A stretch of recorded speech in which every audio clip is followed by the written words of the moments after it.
गृहस्थ में होता है ना, तो उसमें सावधानी ये दो चीजों की रखनी है कि जिस शैया पर आप शयन करते हैं वो शैया गृहस्थी में प्राय अपवित्र होती है। राधे राधे महाराज जी, आपके चरणों में मेरा प्रणाम। महाराज जी, भक्तों का प्रश्न आया है, जानना चाहते हैं कि बिना स्नान नाम जप करने से क्या होता है और नाम जप करने का सही तरीका क्या है।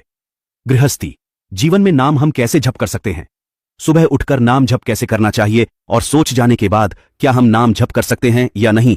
कृपा करके मार्गदर्शन कीजिए। जब आप शौचालय नहीं गए तो आप नाम जप सकते हैं, आप मंत्र जप कर सकते हैं, आप श्री जी की दंडवत कर सकते हैं। फिर जब सेवा में पहुंचना है तो फिर स्नान आदि। अच्छा, गृहस्थी में यदि गृहस्थ धर्म का उपभोग किया है फिर स्नान के बाद ही कोई कार्य करें। पहला काम होना चाहिए उठ के नाम जप करो, जाओ स्नान करो, शौच स्नान, फिर कार्य करो। अगर आप संयम से रात्रि व्यतीत किए हैं, पवित्र नहीं है, तो आप कर सकते हैं। गृहस्थ में होता है ना, तो उसमें सावधानी ये दो चीजों की रखनी है कि जिस शैया पर आप शयन करते हैं वो शैया गृहस्थी में प्राय अपवित्र होती है, तो उस शैया पर बैठकर गुरुमंत्र आदि नहीं जप सकते। आप उसमें नाम जप कीजिए, फिर पवित्र होइए, फिर आसन पे बैठ के जप कीजिए। अब जैसे साधु महात्माओं की शैया होती है, परम पवित्र होती है, तो जगह जब मंत्र शुरू कर दिया, फिर शौच स्नान गए, फिर तो ये चीजें थोड़ा ध्यान रखने की बातें हैं। अगर आप पवित्र हैं तो आप दंडवती कर सकते हैं, आप अगर ऐसा तो फिर आप स्नान आदि के द्वारा, क्योंकि आपका प्रश्न सब गृहस्थों के लिए उत्तर होगा, तो इसलिए ऐसा। जी, क्या श्री जी की सेवा में दूध आदि को ठंडा करने के लिए फूंक मारना सही है? नहीं नहीं नहीं नहीं, बिल्कुल नहीं। उसके लिए आप वो जो छोटे पंखे होते हैं उनसे किया जाता है, क्योंकि हम अगर आपको चेक करना है तो जैसे हम बात कर रहे हैं, आप ऐसे शीशा या कुछ आप रख दीजिए, कागज ही रख दीजिए, तो हम चाहे जितना संभाल के बोले छिट्टियां आ जाएंगी, क्योंकि इसमें रस निकलता रहता है।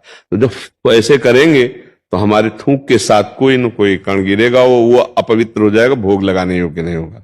कुछ भी ऐसे नहीं। अगर रसोई भी बनाने का नियम है तो उसमें फोकनी रखी जाती थी, ऐसे डालेंगे तो वायु वहां शुद्ध होके जाएगी, बीच में जैसे कण भी थूक के निकले तो वो फोकनी में ही रह जाएंगे। तो अग्नि पवित्र और रसोई पवित्र बन रही है।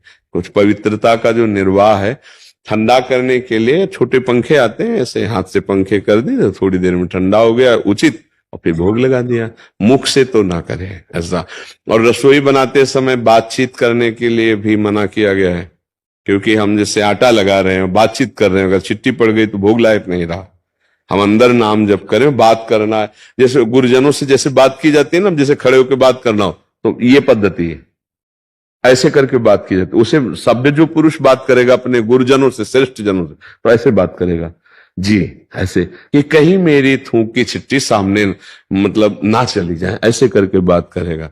तो ऐसे ही हम जैसे रसोई बना रहे हैं, हमें कोई बात करनी, तो ऐसे रसोई से हट के जी ऐसे बात किए कि हमारी कहीं रसोई जो अमनिया हो रही उसमें कहीं आवाज के उच्चारण मात्र में कहीं थूक की छिट्टियां ना चली जाए। तो ये पवित्रता भाव सारा खेले ना, मेरी श्री जी भोग पाएंगी, तो भाव है ना, तो ऐसा कर लो। महाराज जी, क्या श्री जी के प्रसादी पुष्पों को गौ माता को आहार के लिए दे सकते हैं? जरूर दे सकते हैं, अगर वो सम्यक पा जाए तो। अगर वो छोड़ देती हैं तो एक किनका भी प्रसादी पुष्प का जो श्री जी के श्रृंगार में लगा है, उस पे जब आपका पैर पड़ेगा तो सारे पुण्य नष्ट हो जाएंगे।